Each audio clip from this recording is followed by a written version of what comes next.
Em 1920, em Qinjiang, China, nasceu Ruth Bell, a segunda de 4 crianças do casal Nelson e Virginia Bell.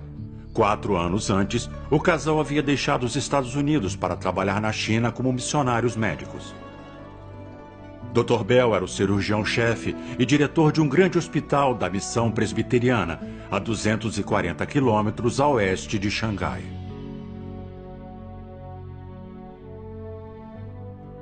Ao longo da infância, Ruth testemunhou perigos como saqueadores, rebeliões comunistas lutando para derrubar o general Chiang Kai-shek, além de chuvas torrenciais, tempestades de areia e epidemias que dizimavam povoados.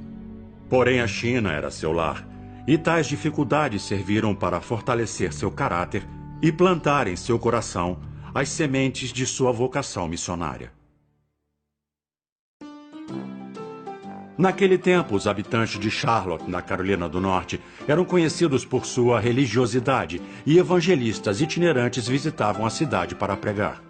Uma estrutura de madeira foi construída nos limites da cidade, com capacidade para 5.000 pessoas, onde evangelistas conhecidos como Billy Sunday e Mordecai Ham realizavam conferências que duravam semanas.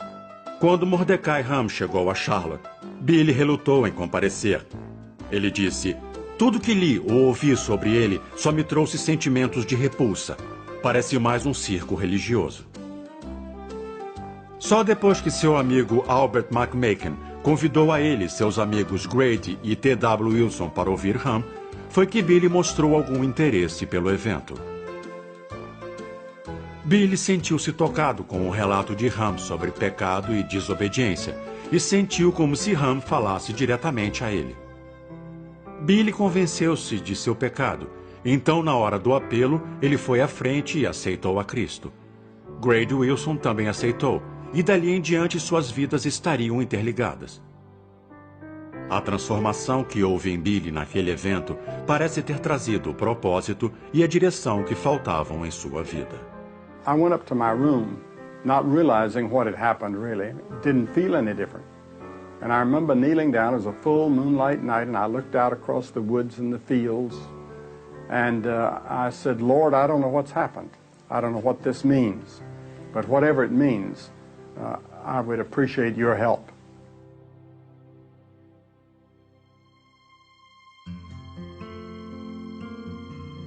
Aos 13 anos de idade, Ruth soube que seus pais planejavam enviá-la para junto de sua irmã mais velha, Rosa, num internato na Coreia do Norte. Ruth detestou a ideia de deixar sua casa, família e amigos. Ela chegou a orar a Deus, na véspera de sua viagem para a escola, pedindo para morrer durante a noite. Ela escreveu: "Em 1937, eu já tinha meu futuro todo planejado. Jamais me casaria e passaria o resto da minha vida como missionária no Tibete." E continuou: "Mas em 7 de julho daquele ano, os japoneses atacaram tropas chinesas na ponte Marco Polo, perto de Pequim, iniciando a ocupação do norte da China. E enquanto meu pai se preparava para a guerra, minha mãe me preparava para a faculdade nos Estados Unidos. Argumentei que tudo que eu precisava era aprender tibetano básico e uma Bíblia, e para isso não teria que viajar para o outro lado do mundo. Meus pais apenas sorriram e me embarcaram para os Estados Unidos. Não gostei nem um pouco." Nas primeiras férias de verão, Billy e Grady Wilson vendiam escovas juntos. Um tio de Billy disse que ele não duraria uma semana. Mas Billy estava determinado e disse que sentia como se tivesse o melhor produto do mundo. Acabou vendendo mais escovas do que qualquer um em sua região. Apesar do sucesso como vendedor, ele sabia que aquela não seria a sua vida e matriculou-se no seminário Bob Jones, mas abandonou um semestre depois, quando o diretor lhe disse que ele era um fracasso e que teria mais fracassos pela frente. Em 1937, Billy matriculou-se no Instituto Bíblico da Flórida e ali passou a progredir sob a orientação de tutores como John Minder e Cecil Underwood, que o ajudaram a definir o objetivo de sua vida.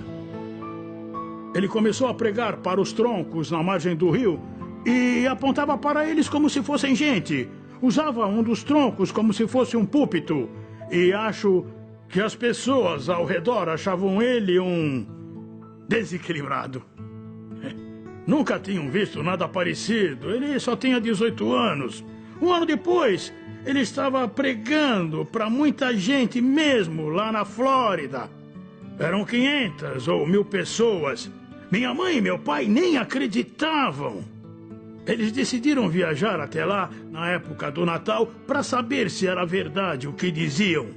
E na primeira vez que eu ouvi pregar, ele pregava alto, mas tão alto que era inacreditável. Ele não precisava de microfone nem nada. Literalmente, dava para ouvi-lo a quase 500 metros. E a nossa mãe achou que ele pregava muito bem, mas ela disse: meu filho, você não pode pregar tão alto. Você vai espantar as pessoas.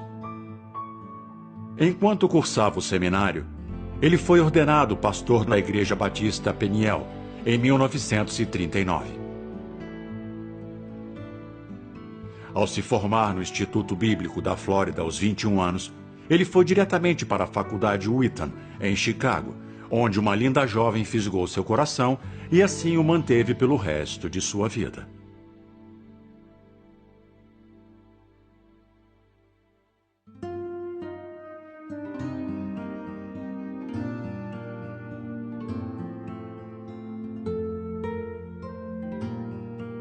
When we were first introduced at Cleveland, he was carrying a load of furniture. May I add, I think that's the last stick of furniture he's ever carried. Billy Graham era um homem determinado no caminho de se tornar um evangelista. I passed him on the steps of Blanchard Hall. He was going down, I was going up. And my impression was, as a young man in a hurry, didn't think much more of it. Ruth Bell também tinha planos para o futuro. Tornar-se missionária no Tibete era seu único objetivo. Apesar da mútua e imediata atração um pelo outro, quase que à primeira vista, tanto Billy como Ruth continuaram focados em seus diferentes objetivos. I was frightened to death to ever ask her for a date, but I finally worked up enough courage to ask her to go at Christmas time to the Messiah that they were going to have in the chapel. And so I took her to the Messiah, and she was everything that I had heard about her, very beautiful and very warm and very friendly, and so our romance began at that time. I remember coming back from the date and praying that night. I said, Lord, if you'll let me marry that man, I'll consider it the greatest privilege imaginable. Billy propôs casamento antes que Ruth deixasse a faculdade para cuidar de sua irmã Rosa, que havia contraído tuberculose. Ruth não podia dizer sim naquele momento, mas Billy estava certo de que ela pensaria seriamente no assunto durante a longa separação. Por fim, ela escreveu uma longa carta para Billy, dizendo que Deus havia tocado seu coração e que ela se casaria com ele. Ele ficou tão empolgado que saiu correndo e, após pregar naquela noite, nem se lembra do que falou e suspeita que o público também não lembre.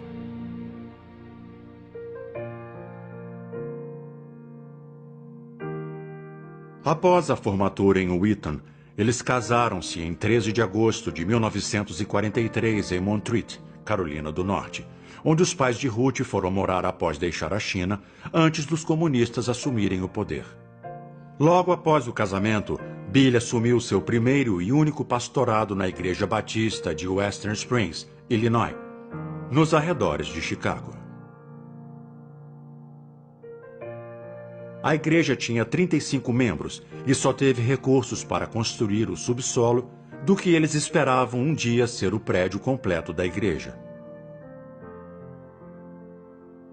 No tempo em que Billy era pastor em Western Springs, Torrey Johnson, um pregador de uma grande igreja em Chicago e apresentador de 2 programas de rádio, ofereceu a Billy a oportunidade de assumir o programa Canções da Noite. Seria o momento de uma grande virada em sua vida, o início de seu relacionamento com o grande público. I said, we've got to get George Beverly Shea. And they said, oh, you couldn't get an appointment with him. Said he's wanted by everybody. He's the best singer probably in the country. I went into Chicago, and the secretary there said I couldn't see him, I couldn't get an appointment, but I saw him through a glass door, and I just went over there and opened the door and walked in. Certa manhã, bateram em minha porta e lá estava um rapaz alto, de cabelo claro. E ele tinha 21 anos e eu 31. O rapaz era Billy Graham. Ele disse ter assumido um programa chamado Canções da Noite. Era numa estação de 50.000 watts, muito potente, sabe? Ele fez o programa durante os 18 meses em que foi pastor. Shea aceitou o convite de Billy para participar em Canções da Noite, e os primeiros programas foram transmitidos do já mencionado subsolo da igreja de Western Springs. Surgiram convites vindos de vários estados vizinhos, pedindo que Billy Graham pregasse em diversos eventos. Sua frequente ausência na igreja em Western Springs começou a causar descontentamento entre alguns diáconos que diziam que Billy ignorava suas responsabilidades, apesar de terem concordado com as viagens na ocasião em que lhe ofereceram o cargo de pastor. Naquela época, seu colega evangelista Torrey Johnson deu início ao ministério Mocidade para Cristo, oferecendo atividades alternativas para soldados e jovens na área de Chicago. Quando Mocidade para Cristo expandiu-se para outras cidades americanas e para o Canadá, Johnson convidou Billy para assumir algumas pregações. Esses fatores, somados à determinação de Billy Graham em pregar o evangelho em todo e qualquer lugar, logo fizeram com que ele renunciasse ao pastorado em Western Springs.